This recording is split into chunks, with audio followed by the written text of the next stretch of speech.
விருச்சிகமுமே செவ்வாயோடைய வீடு.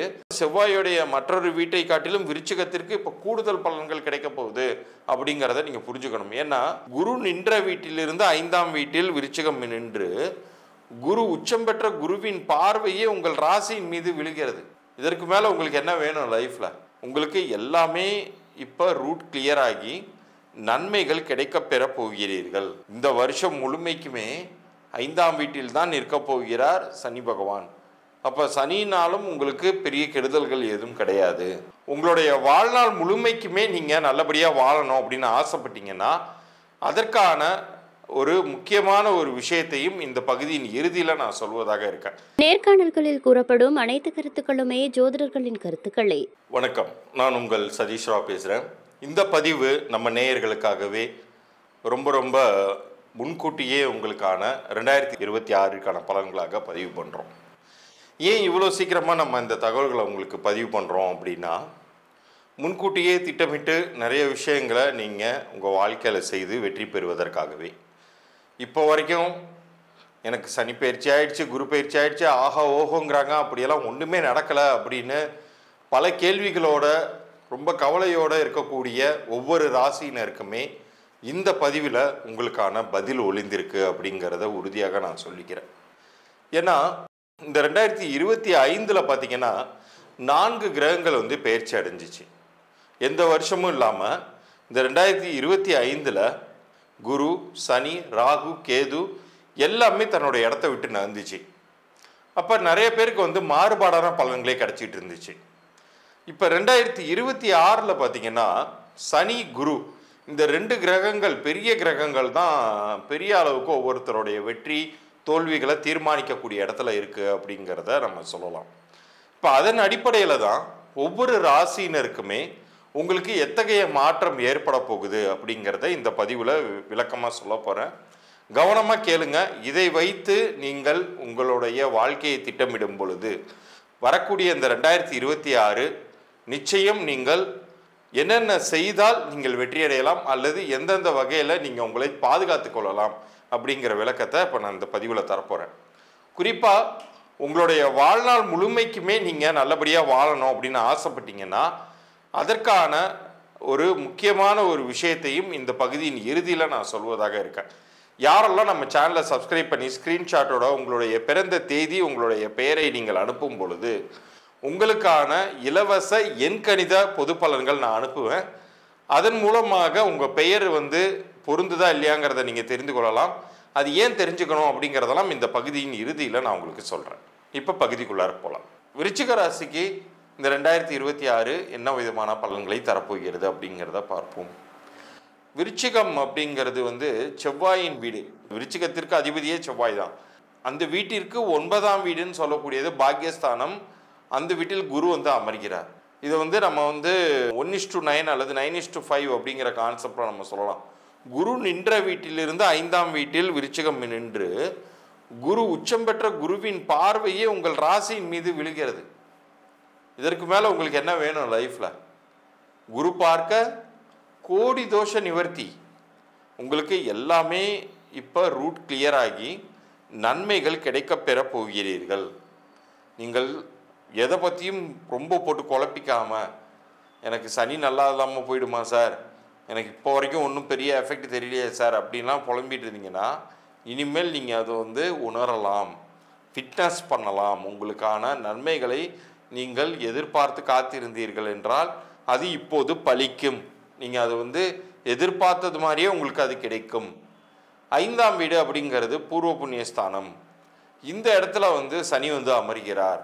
ஆனால் சனி இதற்கு முன்னாடி 4ஆம் வீட்டில் நின்று அர்த்தாஷ்டம சனியாக உங்களுக்கு ட்ரபிள்ஸ் கொடுத்துட்டு இருந்தார். இப்போ அந்த ட்ரபிள்ஸ் எல்லாமே ஓஞ்சிருச்சுன்னு வச்சுக்கோங்க. இப்போ அந்த இடத்த விட்டு எப்பயோ கிராஸ் பண்ணி வந்துட்டார்.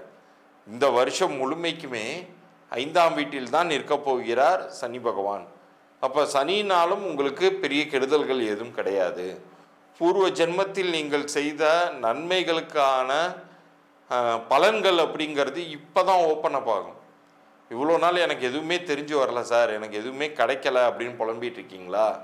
இப்போ ஒவ்வொரு விஷயமா நீங்கள் கிடைத்து நற்பலன்கள் பெறுவதை நீங்கள் உணரப்போகிறீர்கள் அப்படின்னு சொல்லலாம். எல்லாத்துக்கும் மேலே ரொம்ப அல்டிமேட்டாக ஒரு குடும்பத்தில் நல்ல விஷயங்கள் தள்ளி போயிட்டு இருந்துச்சுன்னா அது திருமண யோகமாக இருக்கலாம், குழந்தை பேராக இருக்கலாம், அல்லது சொத்து பத்துகள் வாங்குவதாக இருக்கலாம். இந்த காலகட்டத்தில் அது 1 by 1 நிறைவேறும். அதனால் கிரகப்பிரவேசம் பண்ணலாம்.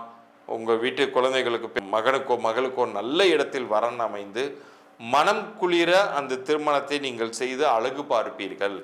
சொத்து பத்து வாங்கக்கூடிய அளவிற்கு உங்களுக்கு மணி இன்ஃப்ளோவையுமே குரு தரப்போகிறார். ஏன்னா குரு இந்த காலகட்டத்தில் செவ்வாய்க்கு மேஷ வீடும் செவ்வாயுடைய வீடு, அதுக்குமே குரு நல்லது பண்ணக்கூடிய இடத்துல உட்காந்துருக்காருன்னு நான் சொல்லியிருந்தேன். அதே மாதிரி விருச்சிகமுமே செவ்வாயுடைய வீடு.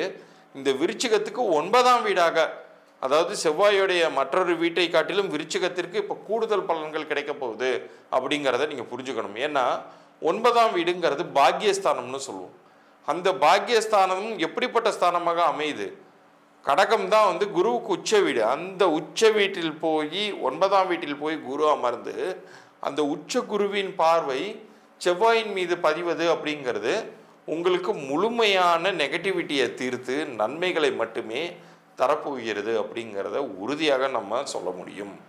இப்போ நீங்கள் உங்கள் முயற்சிகளுக்கு குறை வைக்காமல் எந்த அளவுக்கு உங்களுடைய எஃபர்ட்ஸை போடுறீங்களோ அந்த அளவுக்கு நன்மைகள் அப்படிங்கிறது உறுதியாக உங்களுக்கு கிடைக்கவே போகிறது. ஆனால் நீங்கள் குறை வைக்கக்கூடாது. நீங்கள் தேவையில்லாமல் உங்களை கன்ஃபியூஸ் பண்ணிக்கிட்டு இதுக்கு முன்னாடி நடந்தில்லை இப்போ மட்டும் எப்படி நடந்துரும் அப்படிங்கிற கேள்வியை கேட்டுட்டு பேசாமல் இருந்தீங்கன்னா அது ஒன்றுமே பண்ண முடியாது. அது அப்படியே தான் போய் முடியும். இந்த 1 வருஷத்தை வீணாக்கிடுவீங்க. தயவுசெய்து அப்படி செய்யாதீங்க. ஃபுல் எஃபர்ட்ஸ் கொடுங்க. உங்களுக்கான வெற்றிங்கிறது உறுதியாக 2026 கிடைக்கும். இவ்வளோ நேரம் நீங்கள் பார்த்தது 2026க்கான பொது பலன்கள். இதில் உங்களுடைய லைஃப் லாங்குக்கும் என் லைஃப் நல்லா இருக்கணும் சார், பெரிய கெடுதல்கள் எதுவும் நிகழ்ந்துடக்கூடாது அப்படின்னு நீங்கள் ஆசைப்பட்டீங்கன்னா உங்களுடைய பிறந்த தேதிக்கும் கூட்டு எண்ணிற்கும் பொருந்தக்கூடிய ஒரு அதிர்ஷ்டகரமான பெயரை நீங்கள் அமைத்து கொள்ள முடியும்.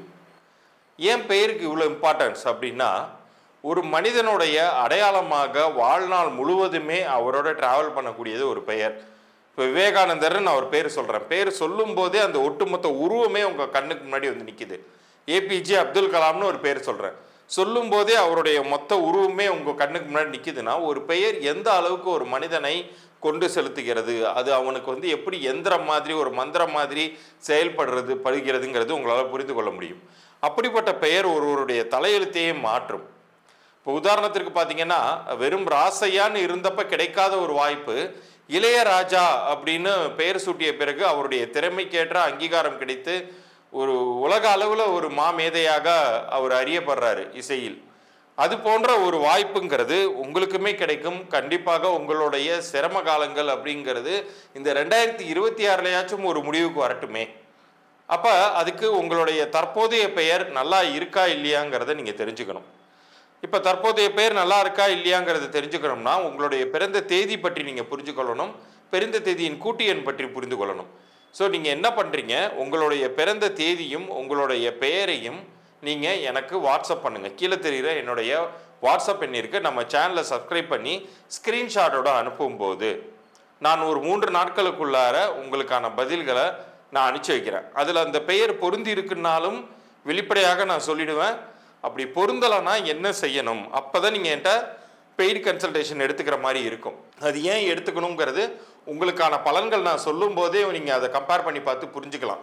ஆமாம் சார், என் லைஃப் இப்படி தான் சார் இருக்குது அப்படிங்கிறத புரிந்து கொண்டு அது உங்களுக்கு மாற்றம் தேவைப்பட்டுச்சுன்னா நீங்கள் மாற்றிக்கொள்ளலாம். நிச்சயமாக இந்த 2026 உங்களுக்கு ஒரு புது வசந்தம் மிகுந்த ஒரு ஆண்டாக நீங்கள் மாற்றிக்கொள்ள இறைவன் கொடுக்கக்கூடிய வாய்ப்பாக இதை நீங்கள் கருதணும்.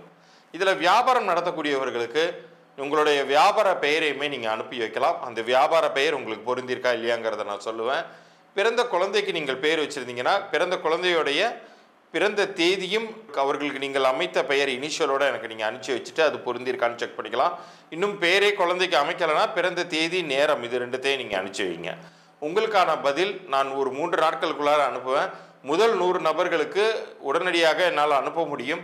அடுத்தடுத்து வருபவர்களுக்கு நேரம் கருதி என்னால் முடிந்த வரைக்கும் நான் அனுப்பி வைக்க முயற்சி செய்கிறேன்.